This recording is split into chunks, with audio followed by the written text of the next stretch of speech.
అన్న నమస్తే అన్న. నమస్తే అన్న. రైట్ అన్న, ఈ తెలంగాణ ఎవడయ్యే జాగిరి అని చెప్పేసి మాట్లాడాల్సిన అవసరం ఏముంది? ఏ విధంగా చూడొచ్చు అన్న పవన్ కళ్యాణ్ వ్యాఖ్యలు? ఎవనయ్యే జాగిరి అంటే ఎవడెక్కడ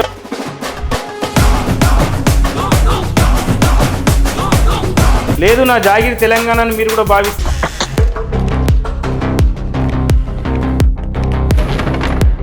షేక్ వీర గారంటే, నరేంద్ర మోడీ గారంటే, వివేకానందుడు అంటే వీళ్ళు ఏం చెప్పారు మనకి? ఇదే చెప్తురా. శ్రీ చైతన్య కాలేజ్ వాడు మీ ఎలక్షన్ అప్పుడు ఒకే నెలలో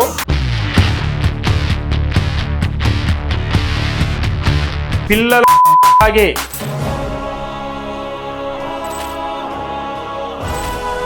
కానీ ఏకదాటిగా తెలంగాణ మీద మళ్ళీ దాడికి దిగుతురు అనిపిస్తుంది అన్న. మొన్న మహానాడు ప్రోగ్రామ్ లో పెట్టుకుని ఆయన బక్కన్ నరసింహులు అంటాడు, ఆయన ఈయనే పుట్టిండు, తెలంగాణ అనే పదం డిక్షనరీలో లేదంటాడు. ఈ తెలంగాణ అనే పదము డిక్షనరీలో ఎక్కడా లేదు. ఈయననేమో ఎవరు అయ్యే జాగిరి అని చెప్పి. మీరెవరైనా నన్ను బెదిరించడానికి బెదిరించే వాళ్ళు మీ అయ్యే జాగిరా తెలంగాణ? సినిమా డైలాగు, పంచు డైలాగు పదాలు వాడితే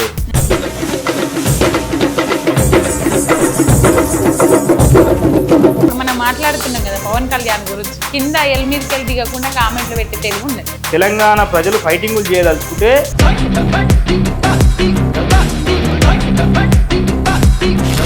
గోడలు కూడా వచ్చే చరిత్ర ఉన్నది. పెద్ద పెద్ద యుద్ధాలు చేసినప్పుడు సాయుధ రైతాంగ పోరాటం నడిచింది, మలిదశ ఉద్యమం నడిచింది, తొలిదశ ఉద్యమం నడిచింది, నక్సల్బరీ మూవ్మెంట్ నడిచింది. తెలంగాణలో కేవలము. అందరికీ నమస్తేనుల్లా, welcome to MR media Telangana. నేను మీ రేఖను. చాలా అంశాలున్నాయి మనతో మాట్లాడడానికి. బీసీ విద్యార్థి సంఘం జాతీయ అధ్యక్షులు తాటికొండ విక్రమ్ గౌడ్ ఉన్నాడు. అన్నకు వెల్కమ్ చేద్దాం, అన్నతో ముచ్చట్లన్నీ మాట్లాడదాం. అన్న నమస్తే అన్న. నమస్తే అన్న. Welcome to MR media Telangana. ఎట్లున్నారన్న? బాగున్నామా, మీరు బాగుర్రా? బాగున్నామన్న. రైట్ అన్న, ఇప్పుడు తెలంగాణ అస్తిత్వం మీద దెబ్బ పడతా ఉన్నది.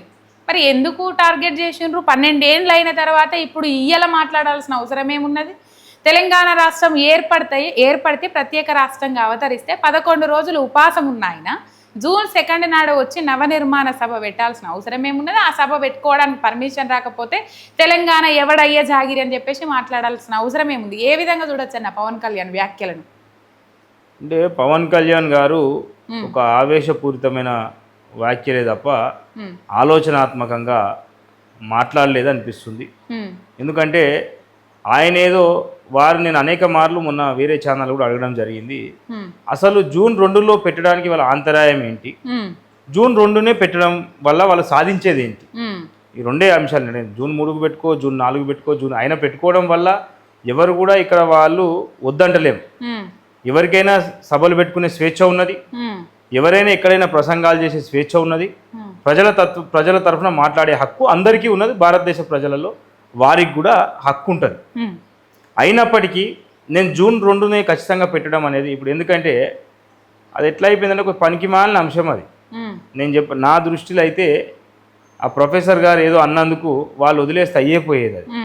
అది వదిలేయకుండా వాళ్ళంతలా వాళ్ళు జన సైనికులు అని, కొంతమంది తెలంగాణ వాదులని, ఇద్దరు కూడా పోటాపోటీన పోయి దానివల్ల ఈ తెలంగాణ సమాజానికి పెద్ద లాభం అయితే ఏం లేదు. వాళ్ళు వచ్చి తిట్టడం, వీళ్ళు వచ్చి తిట్టడం, అసలైన సమస్యల మీద పోరాడాలి కదా. అంటే నేను పవన్ కళ్యాణ్ గారిని ఏమంటుందంటే, ఆంధ్రప్రదేశ్ ఉప ముఖ్యమంత్రి వర్యులను వారంటే మాకు కూడా అభిమానమే. సరే, ఆయన ఒక రాజకీయంగా వచ్చాడు, ఆయన కొట్లాడిండు, నిలబడాలనే కోరుకుంటున్నాం. కానీ ఒక ప్రాంతాన్ని, ఏదైతే ప్రాంతం ఏర్పడిన రోజు అంటే ఒక ప్రాంతం పుట్టినరోజులాగా, పుట్టినరోజుకు పోయిందని డిస్టర్బ్ చేస్తానడం అయితే అది సరైన పద్ధతి కాదు. ఆలోచన మార్చుకోవాలి. అదేవిధంగా ఎవనయ్యే జాగిరి అంటే ఎవడెక్కడ పుడితే వాని జాగిరే ఉంటుంది. ఇప్పుడు నీ జాగిరి ఎక్కడ అంటే ఆంధ్రప్రదేశ్ కాబట్టి మీ జాగిరి అక్కడే కాబట్టి మీరు పోయి అక్కడ పోటీ చేశారు, పార్టీని ఎస్టాబ్లిష్ చేసుకున్నారు. లేదు, నా జాగిరి తెలంగాణని మీరు కూడా భావిస్తే అక్కడ ఇప్పటికైనా డిప్యూటీ సీఎం పదవికి రాజీనామా చేసి, ఎమ్మెల్యే పదవికి రాజీనామా చేసి ఇన్నే పార్టీ పెట్టుకుని ఇన్నే పోటీ చేయి. నీకు పోటీ చేసే స్వేచ్ఛ కూడా తెలంగాణ ప్రభుత్వం ఇస్తుంది కదా. తెలంగాణ ప్రజలం ఇస్తాం, సరే ప్రభుత్వం కూడా తెలంగాణ ప్రజలము మేము ఇస్తాం. ఎందుకంటే మొత్తం భారతదేశంలోనే తెలంగాణ అంటే మినీ ఇండియా. ఇక్కడ పంజాబ్ వాళ్ళు ఉంటారు, హర్యానా వాళ్ళు ఉంటారు, మధ్యప్రదేశ్ వాళ్ళు ఉంటారు, బీహార్ వాళ్ళు ఉంటారు. తెలంగాణ అనేది ఒక కల్పవృక్షం లాంటిది. భారతదేశంలో విభిన్న మతాలు, విభిన్న భాషలు, అనేక రకమైన ప్రజలు, ఏ రకమైన ప్రజలకైనా ఉపాధి కల్పించి వారికి ఒక గూడునిచ్చి నివసించే అద్భుతమైన ప్రదేశం తెలంగాణ ప్రదేశం. ఈరోజు మీరు నార్త్కు పోతే అనేక రాష్ట్రాల్లో ప్రజలు ఉండలేకపోతారు. తెలంగాణ ఇతనా సుందరే, ఇతనా అచ్చా హై, हमारे सब लोगों के लिए एक रोटी मिल रहा है అని చెప్పి భారతదేశానికి తెలంగాణ చూపుతుంది. మేము మిమ్మల్ని రావద్దనం, మీరు చేసి అవసరమైతే సినిమాలు చేసుకోండి, ఇక్కడనే మీరు ఎన్ని సంస్థలు స్థాపించినా మేము మీకు వ్యతిరేకిస్తలేము. కానీ ఒకరిని రెచ్చగొట్టే విధంగా, ఒకరిని కించపరిచే విధంగా మాట్లాడొద్దు అనేది మా యొక్క సూచన. అదేవిధంగా మేమేమంటామంటే పవన్ కళ్యాణ్ గారు నిజంగా మీరు కమిట్ అయితే ఈ రాష్ట్రంలో అనేక సమస్యలు ఉన్నాయి, సమస్యలపైన పోరాడండి. ఇప్పుడు 42% రిజర్వేషన్ ఇస్తా అని చెప్పి కులగణన చేయాలని చెప్పి కాంగ్రెస్ ప్రభుత్వం ఆ రోజు కామారెడ్డి డిక్లరేషన్లో పెడితే మేము పెద్ద ఎత్తున ఉద్యమాలు చేసి ఆ కులగణన జరిపించిన తర్వాత ముసాయిదా బిల్లు పోయి అక్కడ ఆగిపోయినది. మీరు దానిపైన యుద్ధం చేయొచ్చు. మేము ఇక్కడికి వెళ్ళి ప్రత్యేక రైలు కట్టకపోయి దేశంలో ఉన్న 62 మంది ఎంపీలు మాకు మద్దతు పలికారు. ఆ రోజున మీరు రావచ్చు, రాలేదు. నేను ఇప్పటికైనా మీకు చెప్తున్నా ఏంటంటే కొట్లాడండి, మెజారిటీ ప్రజల వైపు కొట్లాడండి, ఆ ప్రజల యొక్క హక్కుల కోసం కొట్లాడండి, వారి యొక్క ప్రయోజనాల కోసం కొట్లాడండి. నేను వద్దంటే భారతదేశంలో ఉన్న ప్రజలందరి కోసం కొట్లాడండి, మెజారిటీగా ఆంధ్రప్రదేశ్లో తెలంగాణలో ఉన్న బీసీల కోసం కొట్లాడండి. మీ కూటమి మాకు మాట ఇచ్చింది కదా, అక్కడ కూడా ఆంధ్రప్రదేశ్లో 42% రిజర్వేషన్ చేస్తాం, బీసీలకు న్యాయబద్ధంగా ధర్మబద్ధంగా ఇస్తామన్నారు కదా, అక్కడ అమలు అవుతలేదు కదా, దానిపైన కొట్లాడండి, కులగణన చేయండి. ఇప్పుడు కేంద్ర ప్రభుత్వం జాతి జనగణన చేస్తుంది, అందులో కులగణన లేదు. సుప్రీంకోర్టు మొట్టికాయలేసి మరి కులగణన చేయండిరా బాబు అంటుంది. ఇప్పుడు మేమేమో ఏదైనా అడిగితేనేమో మీ డేటా లేదు, మీకు కోటా లే అని అడుగుతారు. ఇది కోర్టులేమో అట్లా అంటాయి. ఇక్కడనేమో వీళ్ళు సుప్రీంకోర్టు అంటే భారతదేశంలోనే అత్యున్నత న్యాయస్థానం ఒక గొప్ప తీర్పునిచ్చింది, కులగణన చెయ్యండి, కులాల వారి లెక్కలు తీయండి, బీసీల లెక్కలు తీయండి అన్నప్పుడు మీరు తీస్తలేరు కదా. ఇప్పుడు కూడా ఎలిమినేటర్ తిరుగుతున్నారు, అందులో ఆప్షన్లా ఎస్సీ కులాల, ఎస్టీ కులాల, అదర్స్ అనే ఉంది తప్ప బీసీ కుటుంబాలని లేదు. సుప్రీంకోర్టు మాట గౌరవిస్తలేదని చెప్పి ప్రధాని నరేంద్ర మోడీ గారిని అడగని మిమ్మల్ని మీకు చాలా దగ్గర కదా.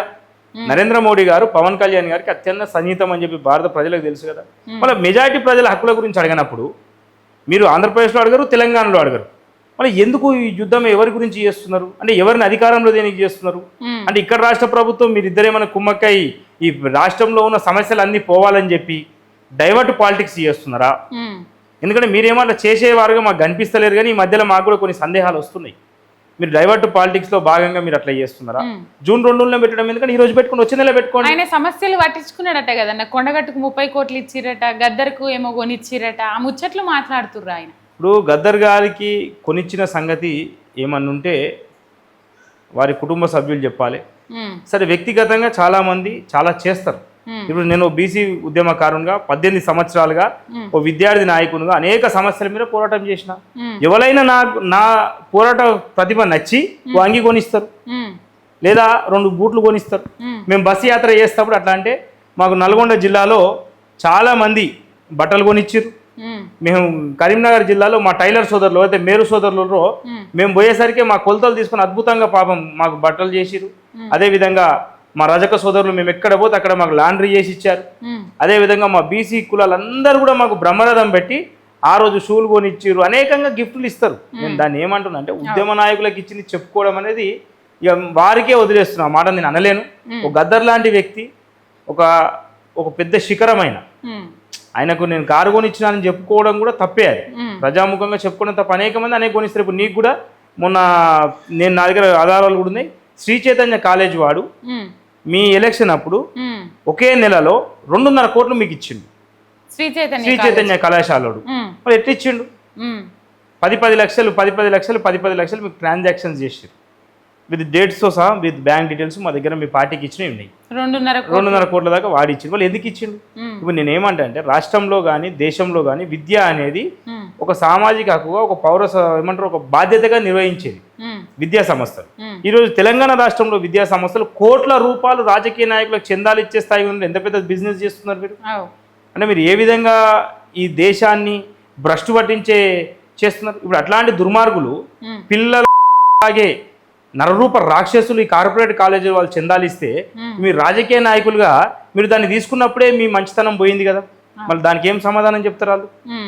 ఇప్పుడు నేను చెప్తున్న మాటలు కాదు కదా, మన సోషల్ మీడియాలో మొత్తం వచ్చింది. ఏ కాలేజీ వాళ్ళు ఎంత ఇచ్చారు, టీడీపీ పార్టీకి కోటి రూపాయలు ఇస్తే పాపం వీళ్ళకి తక్కువ వేసి ఇంకా 10 లక్షలు వేసారు. వాళ్ళకి కోటి వేసినప్పుడు ఈయనకు 10 వేసారు, వాళ్ళకి కోటి వేసినప్పుడు ఈయనకు 10 వేసారు. అంటే లక్షల మంది పిల్లల యొక్క భవిష్యత్తును తూకంలో బ్యాలెన్స్ చేసి వారి తల్లిదండ్రుల నుంచి రక్తం తాగినట్టు జలగలు తాగినట్టు తాగి ఆ డబ్బులు మీరు రాజకీయ పార్టీలు తీసుకుంటే మీకు ఎక్కడ నీతి ఉన్నట్టు, ఎక్కడ ధర్మం ఉన్నట్టు? ఈ సనాతన ధర్మం ఇదేనా? ఇదే నేర్పిస్తుందా మనకు? పేదవాడి దగ్గర నుంచి విద్యను వ్యాపారం చేసి ఇప్పుడు మీరు చూడండి, తల్లిదండ్రులు పాపం ఒక్కొక్కరు 20,000 జీతానికి పనిచేస్తారు, ఒక్కొక్కరు 10,000 జీతానికి పనిచేస్తారు. ఈరోజు తెలంగాణ రాష్ట్రంలో కానీ ఆంధ్రప్రదేశ్ రాష్ట్రంలో కానీ ఫీజు నియంత్రణ చట్టం లేక ఒక ఎల్కేజీ పిల్లగాడు జాయిన్ అయితే 3 నుంచి 4 లక్షల రూపాయల ఫీజు కేవలం పుస్తకాలు. ఈ నెల మీరు బొండి సగం మంది తల్లిదండ్రులు కంటి మీద నిద్ర లేదు, సగం మంది తల్లిల మెడలల్లో పుస్తెలతాళ్ళు కూడా లేవు. ఎందుకంటే మీరు చూడండి, ఈ జూన్ మాసం వచ్చిందంటే పుస్తెలతాళ్ళు అన్నీ ముత్తూట్ ఫైనాన్స్కో, లేకపోతే మనపురం గోల్డ్కో, లేకపోతే మార్వాడి షాప్లకో పోతాయి. పిల్లల ఫీజులు బుక్స్కే ఒక్కొక్క బుక్స్ 20,000, 25,000, 30,000. తల్లిదండ్రుల పుస్తకాలు పోయి వాళ్ళ ఫంక్షన్స్ కూడా పోయి. ఎందుకంటే మన తెలంగాణలో చదువుపియాలి, మేమే చదువుకోకపోయినా మా పిల్లలకు చదువుని ఇవ్వాలంటే చదువునిచ్చే పరిస్థితి లేదు, చదువును కొనాలి. అది కూడా కార్పొరేట్ విద్య అంటే వానికి ఏ స్టాండర్డ్ లేకుండా వాడు స్కూల్ పెడతాడు, వానికి ఎటువంటి పర్మిషన్ లేకుండా కాలేజీలు పెడతారు. అంటే ప్రభుత్వం నిద్రపోతుందా, మొద్దు నిద్ర చేస్తుందా? మన ఆంధ్రప్రదేశ్ నుంచి మీరు ఎందుకు మాట్లాడతలేరు దాని మీద?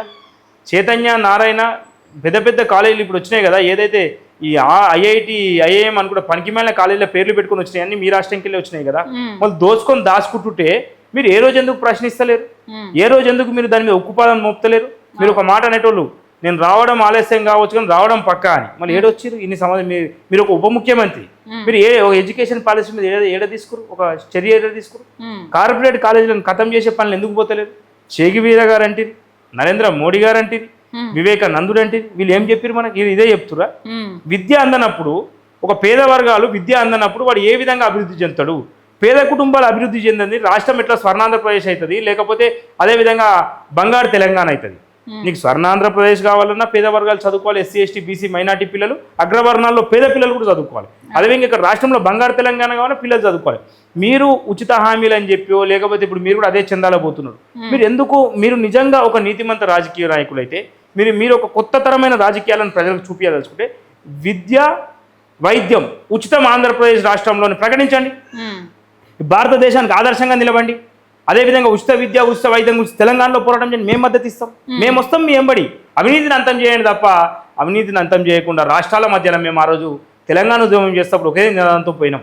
జయశంకర్ సార్ గారి ఆదర్శమైన మాటలు, అదేవిధంగా కొండలక్ష్మణ్ బాపూజీ గారి ఒక ఉక్కు సంకల్పం, వారు మాకు దేశం చిన్నమలయ్య గారి ఒక ప్రయాణం మాకు ఆదర్శం ఏం నేర్పిందంటే ఆ రోజు ఒకే అనుకున్నాం. మన నినాదంలో ఒకే మార్గం మేము పోయేవాళ్ళం. మన పుస్తకాలు చదివినా, వారితో మాట్లాడినా, అన్నదమ్ములుగా విడిపోదాం, ఆనందంగా కలిసి ఉందాం, అన్నదమ్ములుగా విడిపోదాం. ఇప్పుడు ఇద్దరు అన్నదమ్ములు ఉంటారు, ఓవన్ పెళ్ళి అయినాక వాడు చెరో ఇల్లు కట్టుకుంటాడు, కానీ కలిసే ఉంటారు కదా. రాష్ట్రంగా విడిపోదామని చెప్పిన మాకు శత్రుత్వం ఏం లేదు, కానీ మీరు యొక్క స్వార్థ ప్రయోజనాల కోసం, మీరు యొక్క రాజకీయ వేషాల కోసం, రాజకీయ స్వార్థ ప్రయోజనాల కోసం చేసినట్టే జూన్ 2వ తారీఖు పెట్టడం అంటే. కానీ ఏకదాటిగా తెలంగాణ మీద మళ్ళీ దాడికి దిగుతురు అనిపిస్తుంది అన్న. మొన్న మహానాడు ప్రోగ్రామ్ లో పెట్టుకొని ఆయన బక్కన్ నరసింహులు అంటాడు, ఆయన ఈయనే పుట్టిండు, తెలంగాణ అనే పదం డిక్షనరీలో లేదంటాడు. ఈయననేమో ఎవరు అయ్యే జాగిరి అని చెప్పేసి అవగాహన లేని సినిమా డైలాగు, పంచు డైలాగు పదాలు వాడితే ప్రజల ఆకర్షణ అవుతారేమో కానీ చరిత్ర ఎప్పుడు ఒప్పుకోదు. చరిత్ర అనేది ఎవరైతే నిజాయితీగా నిలబడ్డారు, ఇప్పుడు నీకు అవకాశం వచ్చింది, పవన్ కళ్యాణ్ అంటే ప్రజలందరూ ఏమనుకున్నారంటే మా నిజాయితీ పడి ఒక కొత్త రాజకీయ నాయకుడు వస్తున్నాడు రా, అవినీతిని అంతం చేస్తాడు. ఇప్పుడు మేము లక్షల రూపాయల ఫీజులు కడుతున్నాం, ఫీజులు కట్టకుండా మేము చదువుకుంటాం, లక్షల రూపాయల హాస్పిటల్లో దోపిడీ జరుగుతుంది, ఏ దోపిడీ లేకుండా మేము మంచి నాణ్యమైన వైద్యం చేసుకుంటాం, మాకు ఉద్యోగాలు వస్తలేవు, ఉద్యోగాలు వస్తాయి, అదేవిధంగా మంచి రేషన్ బియ్యం తింటాం, లేకపోతే ఒక ఆంధ్రప్రదేశ్లో కరప్షన్ లేని రాజకీయ నాయకులను మేము చూస్తామంటారు. ఎక్కడ జరుగుతుంది? నేను ఇప్పుడు నిజంగానే మీరు ఆ యొక్క మంచి మార్గదర్శకంలో మీరు పోతే, స్వదుశేతంతో మీరు పోతే మీకు సెక్యూరిటీ గార్డులు ఎందుకండి? ఎంత ప్రభుత్వాలకు ఎంత దిక్కుమాలిన చర్య అంటే ప్రభుత్వాలకు ఎంత ఖర్చు, ఆ భారం అంతా ఓన్ మీద. ఈరోజు మొన్న మీరు చూసే డీజీపీ గారు స్వయంగా ప్రకటించింది నక్సల్ రహిత తెలంగాణ, నక్సల్ రహిత భారతదేశం అని అమిత్ షా గారు ప్రకటించారు, హోంమంత్రి అమిత్ షా గారు ప్రకటించారు. నక్సల్ రహిత భారతదేశం అయినాక ఇక నీకు థ్రెట్ ఓవల్తోనుంది. మళ్ళీ సెక్యూరిటీ ఒక్కొక్కరికి 10 మంది ఎందుకు, 10 కార్లు ఎందుకు, అలవెన్సులు ఎందుకు, ఎవరి పైసలు తీసేయండి. నేను డీజీపీ గారిని కూడా స్వయం మన ఛానల్ ద్వారా కూడా ఏంటంటే ఎంఆర్ మీడియా ద్వారా దయచేసి వాడు ఎప్పుడో 15 సంవత్సరాల కింద ఎమ్మెల్యే బొమ్మడికి కూడా సెక్యూరిటీ పెడుతుంది మన దగ్గర, అంత గొప్పగా పోతున్నారు వీళ్ళు. ఎందుకు డీజీపీ గారికి ఒకటే మేము కోరుకుంటున్నాం ఇక్కడ నుంచి రాష్ట్ర డీజీపీ మన రేవంత్ అన్న అన్నదమ్ములకు కూడా సెక్యూరిటీ సివి ఆనంద్ గారికి, అయ్యా అన్నదమ్ము నేను చెప్తున్నా కదా, బొమ్మడికే పెట్టినాక అన్నదమ్ములకు, భార్యకు, పిల్లలకు అందరికి ఎందుకు దాన్ని వృధా ఖర్చు ఎందుకు? నేను ఏమంటున్నా, ఏ ముఖ్యమంత్రి అయినా స్వచ్ఛందంగా వాళ్ళ సెక్యూరిటీని గవర్నమెంట్కి హ్యాండ్ ఓవర్ చేయండి, వృధా ఖర్చులు చేయకండి. ఇప్పుడు గతంలో మీకు ఎగ్జాంపుల్ చెప్తా, పెద్ద మనిషి నాకు చెప్పాడు, ఎన్టీ రామారావు గారి దగ్గర పిఏగా చేసిన వ్యక్తి, చాలా దగ్గర క్లోజ్ వ్యక్తి. నాకు అనేక సందర్భాల్లో డిస్కషన్ వచ్చినప్పుడు, అప్పుడు వారు ముఖ్యమంత్రి అయినాక రాష్ట్రం సంక్షోభంలో ఉండినట. సంక్షోభంలో ఉంటే ముఖ్యమంత్రి అయినాక సిఎస్ గారు ఎవరో కొత్త కార్లు కొత్త వాహనాలు తేవాలి సార్ మీకంటే, ఏం మాట్లాడుతున్నావు బ్రదర్, రాష్ట్రమే సంక్షోభంలో ఉన్నప్పుడు నాకు కొత్త కార్లు నేను కొత్త వాహనాలు వాడితే రాష్ట్ర ప్రజలకు ఏం సంకేతం ఇస్తా, వద్దు అవే వాహనాలకు కలరేసి పెట్టు అన్నాడట. అసొంటి విలువతో కూడిన రాజకీయాలను వదిలేసి అదే చంద్రబాబు నాయుడు గారు రాగానే కొత్త కార్లు, బెంజ్ కార్లు తెప్పించి, మంచి మంచి కార్లు తెప్పించి, మంచి మంచి భవనాలు ఉంచి, అంటే ఎటు నిదర్శనం తీసుకోపోతారు రాజకీయాలను? మీరు ఏదైతే వాడే పదం ఉందో, ఏదైతే ప్రజలకు హామీ ఇస్తారో హామీ నిలబెట్టుకోలేకపోతారు కదా. నేను ఇప్పుడు పవన్ కళ్యాణ్ గారితో కూడా అదే చెప్పదలుచుకున్నా. ఎవనయ్యే జాగిరి అనేది ప్రజలు నిర్ణయిస్తారు. ఎవరికి ఎక్కడ డేట్ ఆఫ్ బర్త్ సర్టిఫికేట్ ఉంటే వాన అయ్యే జాగిరి అక్కడిని, ఎవరి తాత ఏడ పుడితే వాన అయ్యే జాగిరి అక్కడిని, ఎవరి మాయముంత ఏడుంటే గానే వాన అయ్యే జాగిరి. నిన్ను అది కూడా అడగాల్చుకుంటాను నేను, నువ్వు నీ స్వచ్ఛమైన రాజకీయాలు, నీతిమంతమైన రాజకీయాలు ఏం మార్పు ఉన్నది? ఆంధ్రప్రదేశ్లో మీరు ఉప ముఖ్యమంత్రి దాదాపు 2 సంవత్సరాలు గడుస్తుంది కదా, నీ మార్కిజం రాజకీయం ఏంది? మళ్ళా అదే పాత చింతకాయ పచ్చడి, అదే కార్పొరేట్ కాలేజ్ గతి లేదు ఈడేమైతే మరి ఈడెందుకు పోటీ చేసుడు కదా అన్న, గతి లేన చేయమంటున్నా. నేను చాలా మంది చేయొద్దు అంటారు కానీ నేను స్వచ్ఛందంగా నేను హ్యాపీగా చెప్తున్నా, దయచేసి అటు రాజీనామా చేసి పోటీ చేయి. మీరు ఎక్కడన్నా పోటీ చేయరు. తెలంగాణలో 117 కాన్స్టిట్యూన్స్ ఉన్నాయి, బైఫికేషన్ అయితే కూడా 150 దాకా అవుతాయి. మీకు నచ్చిన దగ్గర చేయి, సిరిసిల్లలో చేయి, లేకపోతే కొండగట్టు ప్రాంతం కూడా ఒకటి ఎమ్మెల్యే కాబోతుంది, అక్కడ చేసినా మాకు ఏం అభ్యంతరం లేదు. దేవునికి ఇచ్చిన పైసలు చెప్పుకుంటారా? దేవునికి ఇచ్చిన పైసలు ఇప్పుడు ఆయన 30 కోట్లు ఇచ్చిన అని చెప్పుకున్నాడు, ఆయన అభివృద్ధి పనులకు. మనం మా దేవుడు నిన్ను బతికిచ్చింది కదా, మా అంజనని నిన్ను కాపాడింది కదా, మేము చెప్పుకుంటాం అట్లా. 30 కోట్లు కాదు, 3000 కోట్లు ఇచ్చినా నీ ప్రాణం ఖరీదు అయితే రాదు కదా. ఇప్పుడు 3000 కోట్లు ఇచ్చినా నీ ప్రాణం ఖరీదు కాదు కదా. మీరే స్వయంగా చెప్పారు, నన్ను మా అంజన స్వామి బతికించినట్టే, మా అంజననే కదా, మా దేవుడే కదా, కొనగడ్డి దేవుడు బతికించిందే మా దేవుడు కదా. నేను ఏమంటుందంటే వారికి కూడా మన ఛానల్ ద్వారా ఒకటే సూచన ఏంటంటే, ఈ పనికి మాలిన ఫైటింగ్లు వద్దు, నువ్వు అన్నవో నేను అన్ననో వద్దుగా, ఆ సమయాన్ని ఆపేసి తెలంగాణలో మీరు దేని గురించి పోరాటం చేస్తారు? ఇక్కడ 14 లక్షల మంది పిల్లలకు ఫీజు రియంబర్మెంట్స్ పథకం రాక ఇప్పటికీ వారి తల్లిదండ్రులు వారు ఆవేదనకు గురవుతున్నారు. దాని మీద పోరాటం చేస్తారా? లేకపోతే యువతకు ఏం బిజినెస్ పెట్టుకుందామన్నా రూపాయి లోన్ లేక, ప్రభుత్వం నుంచి ప్రోత్సాహం లేక వాళ్ళ స్థితి బాగాలేదు, దాని మీద పోరాటం చేస్తారా? అవినీతి విచ్చలవిడిగా పెరిగిపోయింది, అవినీతి మీద పోరాటం చేస్తారా? లేదా మీ ఆంధ్రప్రదేశ్ నుంచే అనేక కార్పొరేట్ కాలేజీలు వచ్చినాయి, ఇక్కడ పిల్లల ఆగుతున్నాయి, దాదాపు వారి యొక్క ఆస్తులు అమ్ముకొని ఇంటికాడ ఉన్న బర్రెను గొర్రెను లాస్ట్కు తల్లి మెడలో మంగళసూత్రాన్ని కూడా గుంజుకునే మీకు సంబంధించిన మీ పార్టీలో మీ కూటమిలో ఉన్న మంత్రికి కూడా కాలేజీలు ఉన్నాయి, వాటిపైన యుద్ధం చేస్తారా? విద్యను వైద్యాన్ని ఉచితం చేసే మీకు ఉంది, నేను చేస్తా, నేను ఆ ధైర్యంగా నేను ఎదుర్కొంటా, నాకు డిప్యూటీ సీఎం ఉప ముఖ్యమంత్రి కుర్చీ కాదు ప్రజల సంక్షేమే ముఖ్యమని ముందుకు రండి, నేనే మీకు రెట్టి వాచి పరుస్తాం తెలంగాణలో. అది తప్ప విద్వేషపూరితమైన వ్యాఖ్యలు చేయడం అయితే సరైనది కాదు, అది మార్చుకోవాలి. బీసీ శాఖలో అవినీతి అని ముచ్చటి వినబడతా ఉన్నది. మొన్న ఆర్ కృష్ణయ్య మాట్లాడుకుంటా కూడా ఆమె బాలమాయాదేవి గారు ఆమెను తీసేయాలని కూడా మాట్లాడడం జరిగింది. ఏ విధమైన అవినీతి జరుగుతూ ఉన్నదన్న ఏం చెప్తారు? అంటే మొదటిగా ఏంటంటే, ఎవరైతే ఇక్కడ హైదరాబాద్లో అదేవిధంగా వారి కుటుంబాలకు కూడా దూరమై హాస్టల్ వార్డెన్స్ పనిచేయడం జరుగుతున్నది.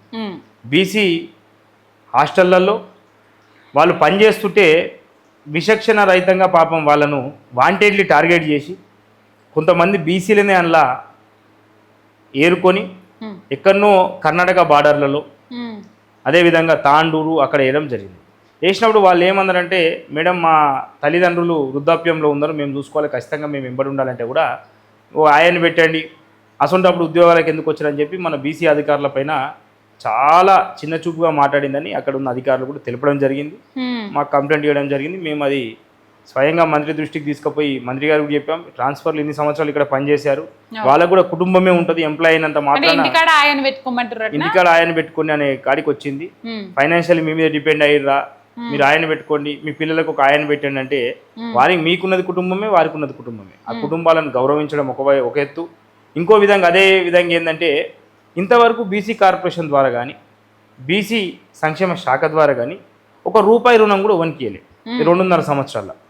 మీరే కామారెడ్డి డిక్లరేషన్లో చెప్పారు, మేము బిక్కీ పెడతాం, బీసీ ఇండస్ట్రియల్ డెవలప్మెంట్ పద్ధతి పెట్టి ఒక్కొక్కరికి 50 లక్షల రుణాలు ఇస్తాం. అదేవిధంగా బీసీ యువతకు అనేక మార్గాల ద్వారా మేము 2 వీలర్స్ ఇస్తాము, 4 వీలర్స్ ఇస్తాము, అనేకం చేస్తామని చెప్పి మాట ఇచ్చారు. అవన్నీ కూడా ఏది కూడా అమలు అవ్వట్లేదు. దాంతోపాటే మాకు నిన్నగాక మొన్న వచ్చిన సమాచారం ఏంటంటే ఏదైతే క్యారీ ట్యాపర్సు గీతా కార్మికులు ఏదైతే చెట్లు ఎక్కడానికి ఎక్కేటి కింద పడుతున్నారు కాబట్టి అది కాటమయ్య కిట్లు అని చెప్పి కింద పడకుండా ఒక రక్షణ కవచం లాగా అవి ఉన్నాయి. వాటిని తీసుకొచ్చారు ప్రభుత్వానికి. అప్పుడు మేము ధన్యవాదాలు తెలిపాము. అయితే వాటిలో చాలా పెద్ద ఎత్తున అవకతవకలు జరిగాయి. ఏదైతే కాంట్రాక్టులు ఇచ్చినప్పుడు ఒక విధంగా, తర్వాత ఒక విధంగా, ఇచ్చిన కిట్లు తక్కువ, దాని పేమెంట్లుగా ఇంకా అది పూర్తి నిర్ధారణ కాలేదు. అయిన తర్వాత ఖచ్చితంగా మేము మీడియా ముందుకు వచ్చి చెప్తాము. నేను ఏమంటున్నా అంటే 2.5 సంవత్సరాలు గడుస్తున్నా ఇంతవరకు బీసీ శాఖ ద్వారా ఒక బీసీకుడు ఒక లబ్ధి చెందినప్పుడు బీసీ కార్పొరేషన్ ఎందుకు? కుర్చీలు దండుగా, జీతాలు దండుగా, రుణాలు లేవు, దాని ద్వారా లబ్ధిదారులు లేరు, ఫీజు రియంబర్మెంట్స్ లేదు, ఒక ఉద్యోగ కల్పన లేదు, ఒక ట్రైనింగ్ సెంటర్ లేదు. ఇప్పుడు ఎవరైతే కులాలు ఉన్నారో కొంతమంది వృత్తి కులాలు ఉంటారు, వృత్తి కులాలకు ట్రైనింగ్లు ఇచ్చి మనం మిషన్లు ఇస్తేనే కదా వాడు బాగుపడేది. ఇప్పుడు ఎగ్జాంపుల్ కుమ్మరి కులస్తులు ఉన్నారు, కుమ్మరి కులస్తులకు అత్యాధునిక ఒక పాత్రలు కానీ లేకపోతే డిజైన్ యొక్క బొమ్మలు కానీ వాళ్ళకి చేసే మిషన్లు ఇవ్వాలంటే బయట నుంచి గుజరాత్ నుంచి అక్కడ నుంచి ఇంపోర్ట్ చేసుకుంటే ఒక్కొక్కటి 50 లక్షలు 60 లక్షలు ఉంటాయి. అవి ఏం చేస్తాం మనం? 80% సబ్సిడీతోని 20% వాళ్ళ కాంట్రిబ్యూషన్తోని సెల్ఫ్ కాంట్రిబ్యూషన్తో పెట్టాలి. ఇంతవరకు ఓనింగ్ పెట్టలే కదా. అంటే స్టడీ టూర్లు అని చెప్పి మీరు తిరగడమే తప్ప ఎక్కడో చేస్తుంది. ఇంకోటి ఏం బీసీ శాఖలో జరిగేది ఏంటంటే ఇప్పుడు మేము చూడబట్టి దాదాపు 18 సంవత్సరాలు బీసీ శాఖలు స్వయంగా దగ్గర నుంచి పర్యవేక్షిస్తున్నాం, చూస్తుంటాం రెగ్యులర్గా. అదిగా బీసీ అధికారులను ఎంత గొప్ప చర్య అంటే బీసీ అధికారులను బీసీ శాఖలోనే ఇబ్బంది పెడుతున్న చరిత్ర ఇప్పుడున్న 2 అధికారులను ఉంది. ఖచ్చితంగా 2 అధికారుల పేర్లు, వారి యొక్క చేసిన స్కాములు మేము ప్రజల ముందుకు తీసుకొస్తాం, ప్రజల ముందు పెడతాం. ఎందుకంటే అనేక మన దగ్గర పూర్తి వివరాలు లేనప్పుడు వాళ్ళ పేర్లు చెప్పొద్దని నేను చెప్తలేను. ఆర్ కృష్ణన్న గారు కమిషనర్ గారిని మార్చాలి అన్నారు, వాస్తవమే. ఎందుకంటే ప్రిన్సిపల్ సెక్రటరీ లేదు శాఖకు. ఇప్పుడు మన పొన్నమన్న గారిని కూడా అదే అడిగినాం మేము. ప్రిన్సిపల్ సెక్రటరీ ఉండదా మా శాఖకు? బీసీ శాఖకు కమిషనర్ ఆమెనే, ప్రిన్సిపల్ సెక్రటరీ ఆమెనే, అధికారి ఇంకొక అధికారి. అంటే బీసీ శాఖలో బీసీలు ఏదేం నడవదు. బీసీలు నడవకుండా కొంతమంది బయటకెళ్ళి వచ్చిన వ్యక్తులు బీసీల పైన డామినేట్ చేసుకుంటూ బీసీ కాన్సెప్ట్ ఉన్న అధికారులను అణచివేస్తుంటే బీసీ మంత్రిగా మీరు ఎలా ముందుకు పోతారు? అంటే మంత్రి దాకా పోయిందా ఈ ముచ్చట?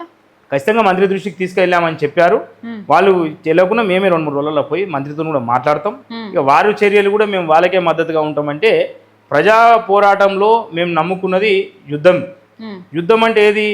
ఒక భారత రాజ్యాంగం చూపించిన సామాజికంగా శాంతియుతంగా ఏదైతే అన్నిటికీ కమిట్ అయి ఉండే యుద్ధం మేము చేస్తాం, పోరాటం చేస్తాం. ఆ పోరాటంలో భాగంగా మేము అత్యధిక మెజారిటీ ప్రజలకు అన్యాయం జరిగినప్పుడు పోరాట మార్గమే ఉంటుంది కాబట్టి ఖచ్చితంగా మంత్రి దృష్టికి తీసుకుపోతాం. మంత్రి దాన్ని దిద్దుబాటు చర్యలు తీసుకపోతే ఖచ్చితంగా పెద్ద ఎత్తున ఉద్యమం చేస్తాం. రైట్ అన్న. విద్యార్థుల విషయానికి వస్తే పోయిన తాప ఎట్లా ఫీజు రియంబర్మెంట్స్ విషయంలో ఇబ్బంది పెట్టింది. పేద పిల్లలు, బీసీ బిడ్డలు, ఎస్సీ ఎస్టీ సామాజిక వర్గాలు, మైనార్టీ పిల్లలు ఆ రియంబర్మెంట్స్ మీద ఆధారపడి చదువుకునే పిల్లలు ఏందన్న ఈ రియంబర్మెంట్స్ మొత్తం బంద్ పెడితే పరిస్థితి ఏంది? మనం గతంలో కూడా అంటే ఇది ఏమైపోయిందంటే తెలంగాణ రాష్ట్రం వచ్చినాక బీసీలకు అన్యాయం ఎక్కువ జరిగింది, ఆంధ్రప్రదేశ్ రాష్ట్రంలోనే న్యాయం జరిగింది. ఎందుకు చెప్తున్నా ఈ మాట అంటే చివరి ముఖ్యమంత్రి కిరణ్ కుమార్ రెడ్డి దాకా కూడా ఏ రోజు కూడా ఫీజు రియంబర్మెంట్స్ ఆపలే. గ్రీన్ ఛానల్ ద్వారా ఎవ్రీ 3 నెలలకు ఇచ్చేది. ఫీజు రియంబర్మెంట్ 2008లో జాజుల సీనన్న గారు కానీ ఆర్ కృష్ణన్న కానీ మేమందరం కలిసి పోరాడి పెట్టించింది. దేనికోసం పెట్టించినాం? పేద వర్గాలు, ఎస్సీ ఎస్టీ బీసీ మైనార్టీ పిల్లలు, అగ్రకులంలో పేద పిల్లలు చదువుకోవాలి. ఈ రాష్ట్రంలో చదువు లేక గొర్రెల బర్ల కుటీర పరిశ్రమల వారి జీవితాలు వ్యర్థమవుతున్నాయి. మెజారిటీ ప్రజల యొక్క జీవితాలు వ్యర్థమైతే రేపు రాష్ట్రం అల్లకల్లోలం అవుతుందని చెప్పి పెద్ద ఎత్తున పోరాటం చేసి స్వర్గీయ ముఖ్యమంత్రి వైఎస్ రాజశేఖర రెడ్డి గారిని మెప్పించి ఒప్పించి రియంబర్మెంట్స్ పెట్టినాక ఏ మాట కామాట ఆయన ఏ రోజు కూడా పెట్టిన తర్వాత ఒక్కసారి కూడా వెనకపోలే, ఖచ్చితంగా గ్రీన్ ఛానల్ ద్వారా ఇచ్చేయాలన్నాడు. ఏ రోజు ఇబ్బంది పెట్టలే, ఫీజులు పోయినాయి, అనేక మంది ఇంజనీర్లు, లాయర్లు, డాక్టర్లు అయ్యారు. ఈవెన్ రోషయ్య వచ్చిండు, దాన్ని ఏదో కొంచెం ఆయన లెక్కలతో గాడి చేద్దామంటే మళ్ళీ మన ఉద్యమాలతోని బ్యాకప్ అయిపోయింది, దాన్ని ముట్టుకోలే. కిరణ్ కుమార్ రెడ్డి దాకా కూడా మంచిగా జరిగింది. ఇక తర్వాత వచ్చిన ప్రభుత్వాలల్లో సరే మన ప్రభుత్వమే, దాంట్లో ఏం జరిగిందంటే తెలంగాణ ప్రభుత్వం వచ్చినాక ఫీజు కోత పెట్టిరు 10,000 ర్యాంకు లోపలనే బీసీ విద్యార్థులకని. తర్వాత ఏం చేసిర్రు, ఒక 2,000 కోట్లు 2,500 కోట్లు వాళ్ళు ఆపిరు. సరే ఏ ప్రభుత్వమైనా కొద్దిగా ఒక వెసులుబాటు కోసం ఆపిరు. ఈ ప్రభుత్వం ఏమన్నది కామారెడ్డి డిక్లరేషన్లో ఏదైతే ఈ 10,000 ర్యాంకు నిబంధన బీసీలకు ఉన్నదో అది ఎత్తేస్తాం, మేము ఖచ్చితంగా రాజశేఖర రెడ్డి గారి జీవో నంబర్ 14 ఎట్లయితుందో అదేవిధంగా మేము అమలు చేస్తాం, ప్రభుత్వం వచ్చిన నెల లోపలనే బకాయిలు క్లియర్ చేస్తామన్నారు. ప్రభుత్వం ఏర్పడంగానే గ్రీన్ ఛానల్ ద్వారా ప్రతి 6 నెలలకు ఫీజులు ఇస్తున్నారు. ఇప్పటికి 2.5 సంవత్సరాలు అవుతుంది, దాదాపు 12,000 కోట్లు పేరుకపోయినాయి. వీళ్ళు ఏం చేసిరంటే ఇంకా దొంగచాటున హైకోర్టును అడ్డం పెట్టుకొని కొంతమంది కార్పొరేట్ కాలేజీ యాజమాన్యాలతో దోస్తి కట్టి లోపాయిద ఒప్పందం జట్టు కట్టి ఏం చేసిరు, హైకోర్టు ద్వారా పిల్లల దగ్గరనే ఫీజులు ఇవ్వాలని చెప్పింది. అసలు ఆ తలకాయ లేని గౌరవ ఆర్డర్ ఇచ్చిన ఆమె, ఆ తలకాయ లేని ఆమె, ఎందుకంటే ఆమె ఆ పదం వాడితే చాలా మంది వేరే వాళ్ళకి వస్తుంది కాబట్టి ఆ తలకాయ లేని ఆమె ఏమంటది, పిల్లల దగ్గర ఎట్లా చేసుకుంటావు? ఇప్పుడు ఎంఓయూ ఏముంది, కాంట్రాక్ట్ ఏముంది, ఫీజు రియంబర్మెంట్స్ అంటే ప్రభుత్వానికి కాలేజీ యాజమాన్యాలకు మధ్య ఒప్పందం ఏంది, ఫీజు మేము చెల్లిస్తాం, చదువు వాళ్ళు చెప్పాలి. ఈ పిల్లగాడు ఏ కాలేజీలో పోతుందో కూడా ప్రభుత్వమే నిర్ణయిస్తుంది కదా కౌన్సిలింగ్ ద్వారా. వాడు ఏ కాలేజీ పోతాడో వానికి తెలియదు. ప్రభుత్వానికి కాలేజీ మధ్యలో ఉన్న ఒప్పందాన్ని పిల్లగాని మీద డైరెక్ట్గా నువ్వు ఎట్లా అటాక్ చేపిస్తావు హైకోర్టు ద్వారా? నేనేమంటున్నా అంటే గౌరవ ఎవరైతే ఆర్డర్ ఇచ్చిన జడ్జి గారు, మీరు జీతము కోర్టు ట్రెజరీ నుంచి తీసుకుంటారా లేకపోతే క్లయింట్ల దగ్గర వచ్చిన వాళ్ళ దగ్గర 10 రూపాయలు 20 రూపాయలు కలెక్షన్ చేసి మీరు తీసుకుంటారా? మీకేమో జీతాలు ట్రెజరీకి వెళ్ళి కావాలి, మీరు కూడా క్లయింట్కి వెళ్ళి తీసుకోవాలి. క్లయింట్ల దగ్గర తీసుకోవాలి, మీరు ట్రెజరీకి వెళ్ళి తీసుకోకండి. ఎందుకంటే ఇప్పుడు ఈమె డైరెక్ట్ పిల్లల దగ్గర వసూలు చేయాలంటే ఫీజు రియంబర్మెంట్స్ పథకాన్ని అక్కడమే. వీళ్ళు ఏమంటారు, జీవో నంబర్ 9 తెస్తారు. ఇది ఇంకా విచిత్రం. వీళ్ళు తీసుకొచ్చి జీవో నంబర్ కొత్త జీవో తీసుకొచ్చి లే ఫీజులు అడగకండి మేమే ఇస్తాము పిల్లల దగ్గర. అంటే ఎంత దుర్మార్గమైన జీవో అంటే ఆ జీవో ద్వారా ఫీజు రియంబర్మెంట్స్ని ఖతం చేద్దాం అనుకుంటున్నారు. అంటే పేద పిల్లలు చదవద్దు అనుకుంటున్నారు. ఇంకోటండి, మన ముఖ్యమంత్రి రేవంత్ రెడ్డి గారు స్వయంగా కార్పొరేట్ స్కూల్కి పోయి స్పీచ్లు ఇస్తూ కార్పొరేట్ హాస్పిటల్స్ ఓపెన్ చేస్తూ, నేను ఏమంటా అంటే ఈ ముఖ్యమంత్రి కానీ గత ముఖ్యమంత్రి కానీ భవిష్యత్తులో వచ్చే ముఖ్యమంత్రి కానీ మీరు కార్పొరేట్ కాలేజీల దగ్గర పోయి కార్పొరేట్ స్కూళ్ళ దగ్గర పోయి మీరు స్పీచ్లు ఇచ్చి ఓపెన్ చేస్తే ఈ సభ్య సమాజానికి ఏమి ఇద్దామో మీ మెసేజ్ ఏమున్నది? అంటే ప్రభుత్వ శాఖలను కుంటుమరిపించి ప్రభుత్వ యొక్క పాఠశాలలను మూసేసి ప్రభుత్వం యొక్క హాస్పిటల్ను ఇంకా దుర్వినియోగం చేసి కార్పొరేట్ కబంధ హస్తాల కింద ప్రజలను బందీ చేద్దాం అనుకుంటురా? 100 హాస్పిటల్ పెట్టి ఇంకా 150 హాస్పిటల్ పెట్టమని, ఇంకా 200 హాస్పిటల్ పెట్టమని. ఆయన పదవి అయిపోయే వరకు 100 హాస్పిటల్ అదే అంటున్నా, 100 పోయి 150 పెట్టమని. ప్రజలను కిడ్నీలు లివర్ అన్ని అమ్ముకోమని, వాడిని ఇష్టం వచ్చినట్టు అమ్ముకోమని. వానికేమో భూములు ఉచితంగా ఇస్తుంది ప్రభుత్వం, గత ప్రభుత్వము. వాడేమో పోయిన దగ్గర లక్షల రూపాయలు వసూలు చేస్తారు. ఎందుకు ఈ చర్య? నేనేమంటా, ప్రభుత్వం నమ్మకం ఉంటే మీరు ఎందుకు ఈ ప్రభుత్వమే ఎందుకు తీసుకోదు? ఇప్పుడు ప్రపంచంలో అమెరికా లాంటి దేశంలో విద్యా వైద్యం ఉచితంగా ఉంటుంది. అలా మేము అన్ని పన్నులు కడతాం, ప్రభుత్వం అన్నీ చేస్తుంది. నువ్వు సంక్షేమం చేయాలంటే కిలో రేషన్ బియ్యం ఇచ్చో, లేకపోతే బతుకమ్మ షీర్ ఇచ్చో, లేకపోతే నేను పింఛన్ ఇచ్చో కాదు సంక్షేమం అంటే. నిజంగా మీరు చరిత్రలో ఉండదలుచుకుంటే, నిజంగా ఆయన అన్నారుగా మా కాసిం సార్, విద్యను ప్రేమిస్తున్నారు. విద్యను అంటే ఏ విద్యను? కార్పొరేట్ విద్యను ప్రేమిస్తున్నారు ఆయన, ప్రభుత్వ విద్యను కాదు. నిజంగా మీరు చరిత్రలో రేవంత్ రెడ్డి గారు ఉండాలనుకుంటే, లేదా చంద్రబాబు నాయుడు గారు ఉండాలంటే, ఆయన ప్రేమిస్తున్నాడు అన్న ఆయననే మళ్ళీ మొన్న 1000 కోట్లు ఇవ్వకపోతే రోడ్డు మీద వచ్చి లొల్లి చేస్తామనేగా. అదే అంటున్నా, కార్పొరేట్ విద్యను ప్రేమిస్తుంది కాబట్టి ప్రభుత్వ విద్యను నిర్లక్ష్యం చేస్తుంది. నేను ఏమంటున్నా, చంద్రబాబు నాయుడు కానీ రేవంత్ రెడ్డి కానీ ఈ మన ఉప ముఖ్యమంత్రి పవన్ కళ్యాణ్ గారు కానీ జన సైనికులు కూడా ఇది వినాలి, మంచిగా వినాలి. ఎందుకు వినాలంటే దయచేసి జన సైనికులు మీరు నోట్ చేసుకోరు. కనీసం జన సైనికుల పిల్లల కన్నా ఫ్రీ ఎడ్యుకేషన్ ఇప్పిరు ఆంధ్రప్రదేశ్లో.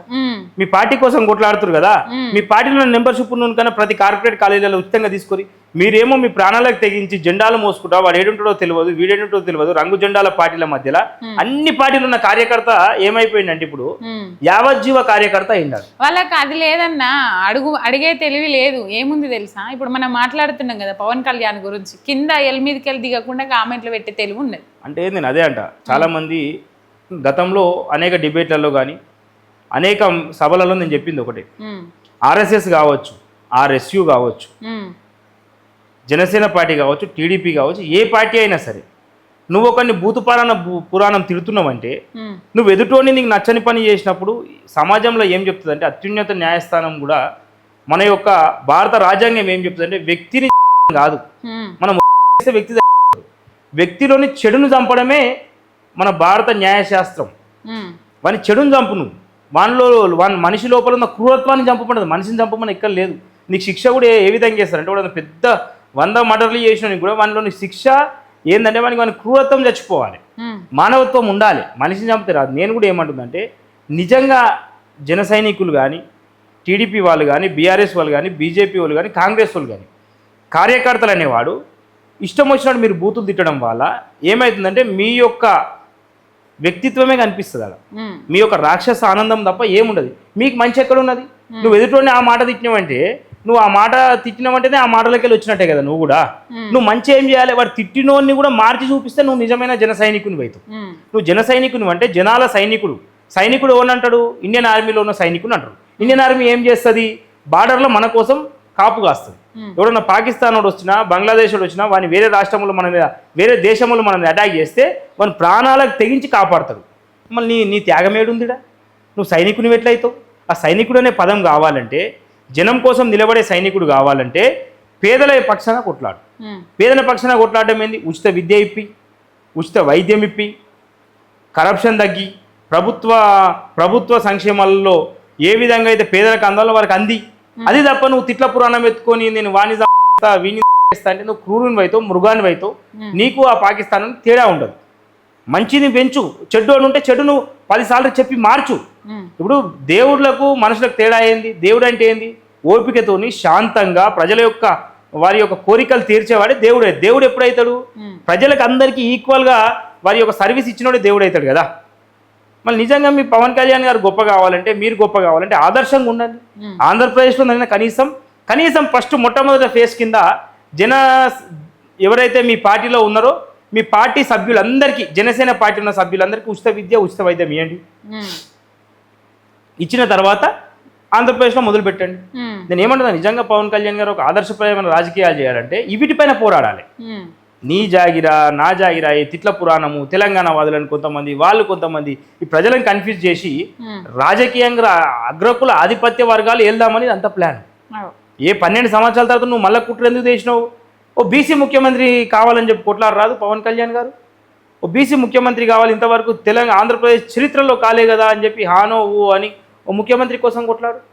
ఓ బీసీలకు 42% సీట్లు నీ పార్టీలో ఇచ్చి వేరే పార్టీలో ఎందుకు ఇస్తలేరని అడుగు. అదేవిధంగా మీరు పెట్టిన మేనిఫెస్టో అమలు చేయి. నేను ఏం చెప్తున్నంటే జన సైనికులకు కానీ, బీజేపీ కార్యకర్తలకు కానీ, ఈవెన్ తెలుగు రాష్ట్రాల్లో ఉన్న ప్రజలందరికీ ఒకటే వేడుక. నేను చెప్పేది ఏంటంటే మిమ్మల్ని వేడుకునేది ఒకటే, మీరు మంచితనంతోని, ప్రేమతోని, మీ యొక్క మంచి పనులతోనే ఆకర్షించండి. తిట్ల పురాణంతోనో ఫైటింగ్లతోనో కాదు. ఎందుకంటే తెలంగాణ ప్రజలు ఫైటింగులు చేయదలుచుకుంటే రబ్బర్ బుల్లెట్లు ఆగలే. బెర్లిన్ గోడలు గులగొట్టిన చరిత్ర ఉన్నది. పెద్ద పెద్ద యుద్ధాలు చేసినప్పుడు సాయుధ రైతాంగ పోరాటం నడిచింది, మలిదశ ఉద్యమం నడిచింది, తొలిదశ ఉద్యమం నడిచింది, నక్సల్బరీ మూవ్మెంట్ నడిచింది. తెలంగాణలో కేవలము సంక్షేమ హాస్టళ్లకు మంచి జరగాలని చెప్పి గోడలు ఇరగొట్టి తుపాకులకు ఎదురుపోయిన గుండెలు ఇక్కడ ప్రజలు ఎవరు భయపడరు. నేనేమంటే మంచితనంతో, ప్రేమ అభిమానంతో మీరు గెలవాలి తప్ప మాకు అంగబలం ఉంది, ఆర్భాటం ఉంది, తిట్ల బూతు పురాణం ఉంది అంటే మాత్రం ప్రజలు మిమ్మల్ని క్షమించరు, చరిత్రలో ముందుకు పోలేరు. థ్యాంక్ యూ అన్న. నమస్తే. జై తెలంగాణ. జై తెలంగాణ, జై బీసీ.